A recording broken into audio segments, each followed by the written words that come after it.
Praise the Lord. ஆண்டவரும் இரட்சகருமாகிய இயேசு கிறிஸ்துவின் நாமத்தினாலே உங்கள் யாவரையும் நான் வாழ்த்துகிறேன். இன்னைக்கு நம்ம பார்க்கக்கூடிய தலைப்பு 2 சாட்சிகள், அதாவது தேவனுடைய 2 சாட்சிகள். இதற்கு ஆதாரமாக வெளிப்படுத்தின விசேஷம் 11வது அதிகாரம் 3வது வசனத்தில் இந்த வார்த்தை வருகிறது.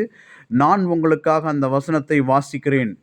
என்னுடைய 2 சாட்சிகளும் இரட்டு வஸ்திரம் உடுத்தி கொண்டிருக்கிறவர்களாய் 1260 நாள் அளவும் தீர்க்க தரிசனம் சொல்லும்படி அவர்களுக்கு அதிகாரம் கொடுப்பேன். இந்த வசனத்தில் தான் 2 சாட்சிகள் என்கிற பதம் வருகிறது. இதையத்தான் இன்னைக்கு நம்ம தியானிக்க போகிறோம். முதலாவதாக இந்த 2 சாட்சிகளுடைய வேலை என்ன அப்படின்றத பற்றி நம்ம தெரிஞ்சுக்கிட்டோம்னா இவர்களை பற்றி நம்மளால் புரிந்து கொள்ள முடியும். இதற்கு ஆதாரமாக வெளிப்படுத்தின விசேஷம் 11வது அதிகாரம் 4வது வசனத்தில் இவர்கள் வேலை என்ன என்று குறிப்பிடுகிறதுனா, பூலோகத்தின் ஆண்டவருக்கு முன்பாக நிற்கிற 2 ஒலிவ மரங்களும் 2 விளக்கு தண்டுகளும் இவர்களே.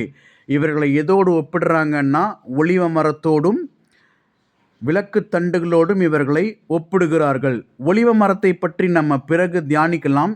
இன்னைக்கு நம்ம பார்க்கக்கூடியது 2 சாட்சிகளும் 2 விளக்கு தண்டுகளே அப்படின்னு சொல்லி நம்ம இன்னைக்கு பார்க்க போகிறோம். சரி, விளக்குத்தண்டுடைய வேலை என்ன அப்படின்னா, ஒரு விளக்கை கொளுத்தி விளக்கு தண்டின் மேலே வைப்பார்கள் அப்படின்னு சொல்லி ஏசப்பா மலை பிரசங்கத்தில் இதை குறித்து சொல்கிறாரு.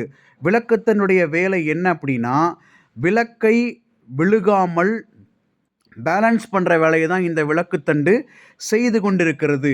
அப்போது இந்த 2 சாட்சிகளும் இந்த விளக்கை பேலன்ஸ் பண்ணிகிட்டு இருக்கிறாங்க அப்படின்றது மட்டும் நம்மளால் இதை அண்டர்ஸ்டாண்ட் பண்ணிக்க முடியுது. சரி, இப்போ இதில் விளக்கு என்றால் என்ன, இதை நம்ம தெரிஞ்சுக்கிட்டோம் அப்படின்னா அவங்களை பற்றி நம்மளால் புரிந்து கொள்ள முடியும். முதல் கேள்வி, விளக்கு என்றால் என்ன அப்படின்னா, வெளிப்படுத்தின விசேஷம் 1வது அதிகாரம் 20வது வசனத்தின் படியும், வெளிப்படுத்தின விசேஷம் 2வது அதிகாரம் 1வது வசனத்தின் படியும் இங்கு கொடுக்கப்பட்டிருக்கக்கூடிய விளக்கு என்பது 7 சபைகளை குறிக்கிற ஒரு சொல்லாக இது இருக்கிறது.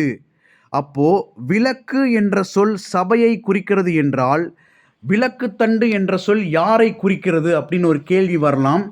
அதற்கான விடையை நம்ம இப்போ பார்த்துருவோம். அதற்கான விடையை நம்ம அப்போஸ்தலனாகிய பவுல் எபேசு சபைக்கு எழுதும்போது அழகாக இதை எழுதி வச்சிருக்கிறாரு. எபேசியர் 2வது அதிகாரம் 20வது வசனம். நான் உங்களுக்காக அந்த வசனத்தை வாசிக்கிறேன். அப்போஸ்தலர் தீர்க்கதரிசிகள் என்பவர்களுடைய அஸ்திபாரத்தின் மேல் கட்டப்பட்டவர்களாய் இருங்கள், அதற்கு இயேசு கிறிஸ்து தாமே மூளைக்கல்லாய் இருக்கிறார். அப்போ நல்லா நம்ம புரிஞ்சுக்கணும், அப்போஸ்தலர் தீர்க்கதரிசிகள் என்ற விளக்குத்தண்டின் மேல் சபை என்கிற விளக்கு கட்டப்பட்டிருக்கும் அப்படின்னு சொல்லி இந்த வசனத்தின்படி நம்மளால் புரிந்து கொள்ள முடியுது. அப்போது வெளிப்படுத்தின விசேஷம் 11வது அதிகாரம் 3வது வசனத்தில் குறிப்பிடப்பட்ட 2 சாட்சிகள் யார் அப்படின்னா அப்போஸ்தலர்களும் தீர்க்கதரிசிகளுமே என்று சொல்லி இன்றைய தியானத்தை நம்ம முடிக்கலாம்.